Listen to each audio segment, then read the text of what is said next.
Сәлеметсіздер ме, менің құрметті оқырмандарым? Сіздермен бірге өзгенің өмірі, сіздерге керемет тыңдауын тілеймін. Ендігі кезектегі әңгімені тыңдаңыздар. Әкем қайтыс болған соң, анамның да денсаулығы сыр бере бастады. Арада бір ай өтті, әйелімнің қабағы ашылмады. Балаларды әдейі жылатады. Анама әдейі суған шай, дәмсіз тамақ береді. Жұмыста отырған болатынмын. Үлкен ұлым телефон соқты. Тез жетіңізші, өртеніп жатырмыз деп. Алып ұшып үйге жеттім. Анам өзі тамақ істеймін деп ас бөлмеде өрт шығып кетіпті. Жүрей болған соң сыртқа шығып үлгеріпті. Әйелім де менің артымша келді. Болды, жетер, құрт шешеңді. Бір күні мына түрімен үйді өртейді. Жап-жаңа мемілімді құртыпты. Бұл үйде не шешең тұрсын, не мен тұрайын. Шаршатты әбден. Өткіз анау қарттар үйіне. Сол шешең үшін мына үйде күнде ұрыс, берекеміз кетті. Шалының артынан неге кетпеді екен? Өткізбесең бала-шағаны жинаймын да кетемін. Қалыңдар шешең екеуің. Әйелімдікі де дұрыс шығар. Біз үйде жоқ кезде жалғыз қалады. Ертең үйді өртеп жіберсе ше? Одан да қарттар үйінде жағдайы дұрыс болады. Мен осы шешімге тоқтадым. Араға бірер күн салып, анамен сөйлестім. Бір-екі айға сізге санаторийге путевка алып келдім. Демалып кішкене денсаулығыңызды түзеп қайтасыз. Маған осында да жақсы ғой балам. Ол жерде жағдайым болар ма екен? Сендер жұмыстасыңдар. Мына үйге бас-көз болатын адам керек. Бәрін қойшы. Ол жаққа кетсем, кішкентай Бахонтайымды сағынамын ғой. Бахонтай деп отырғаны ең кішкентай немересі. Әжесімен бірге ұйықтайды. Онсыз тамақ ішпейді. Екеуі бір-біріне сондай бауыр басып қалған. Ары айтып, бері айтып, ол кісіні ақыры көндірдім. Анамның екі сөмке заттарын машинаға салып жатқанда, Бахонтай әжесінің кетіп бара жатқанын көріп, қолынан тартып, кетпеші, кетпеші деп жылағаны әлі көз алдында. Анам да оны қимай бет орамалымен көз жасын сүртумен болды. Әжең докторға барып келсін қазір. Сосын саған көп ертегі айтып беремін. Құлыным сол, күтіп жүр, мен келемін.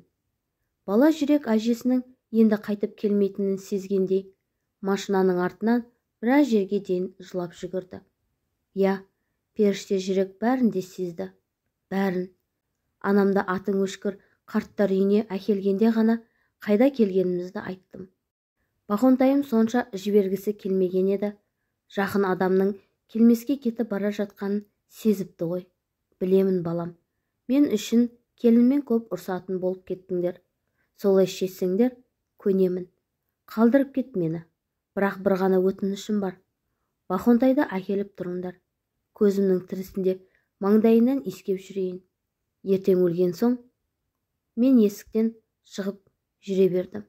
Көлігіме жеткенде жүрегім қатты қысылды. Үйге келдім. Бахонтай алдымнан жүгіріп шықты. Көзінен әжемді қайда апарып тастадың деген сұрақты байқадым.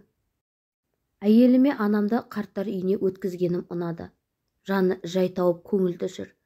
Соңғы бір айда жемеген тағамдардың түр-түрін істеп тастады. Бірақ тәбетім жоқ. Күрсіне берем. Анамның орны қатты біліне бастады. Бахонтай әжесін күнде сұрайды. Бір күні оны әжесіне алып бардым.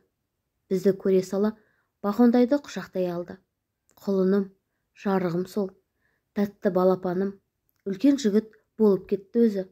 Қарашы, әжең саған көп кәмпит жинап қойды. Мә, ала ғой ботам. Анам жастығының астынан бір уыс кәмпиттерді алып Бахонтайға берді. Жылап тұр, немересін көргеніне қуанғаннан. Кетерде Бахонтай әжесінің қасында қаламын деп жылады. Әжесі жатқан кереуеттен жібермей ұстап жылап тұр.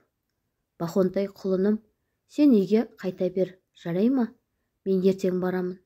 Ақылдым менің. Үлкен жігіттер жыламайды. Қане, папаңмен бара ғой. Үйге келген соң бұлай болмауы керек деп ойладым. Анамды қарттар үйіне керексіз адамдай апарып тастадым. Не үшін? Әйелімнің сөзіне ердім. Кетем дегенінен қорықтым. Мен қорқақпын. Жоқ, қандай жағдай болса да анамды қайта әкелуім керек. Осындай ойлармен 3 айдан аса уақыт жүрдім. Анамды көруге де бара алмадым. Өзім басқаратын фирма банкротқа түсті. Оның арасында жалға алып істеп отырған дүкенімді тонап кетті. Тек сәтсіздік, тек шығын. Бақонтай есік алдындағы талдан құлап аяғын сындырды. Осының бәрі аз ғана уақыттың ішінде. Бірінен кейін бірі болып кетті. Бір күні жұмыста қағаздармен басым қатып отырғанмын. Телефоныма белгісіз нөмірден қоңырау келді. Көтердім. Өмірімдегі ең суыт қоңырау осы еді. Қарттар үйінен хабарласты. Анашым өмірден өтіпті. Бала күнімде мектепте қалай мұнтаздай етіп киіндіріп жібергені, мұғалімдерің балаңыздың сабақ үлгерімі өте жақсы деп мақтағанда, менің ақылдым ғой деп маңдайымнан сипағаны. Бір күні өзі көйлек аламын деп базарға кетіп, маған көп киімдер әкеліп, әкеме мыналарды көріп баламызға алғым келіп кетті. Көйлекті басқа бір жолы алармын дегені, мені оқуға түскенде мені құшақтап қатты қуанғаны, үйлену тойымда қуаныштан толқып жылағаны, бәрі көз алдымнан лента болып өтіп жатты. Үйге келіп, әскерде жүргенде амандығымды тілеп жазған ескі хаттарын, анашымның қолтаңбасы қалған сағынышқа толы сарғайған хаттарды құшақтап өкіріп жыладым. Өкініш тірідей өртеді. Енді кеш, мен тым кеш қалдым. Тіпті жүрегінің соңғы соғысын да естіп үлгермедім.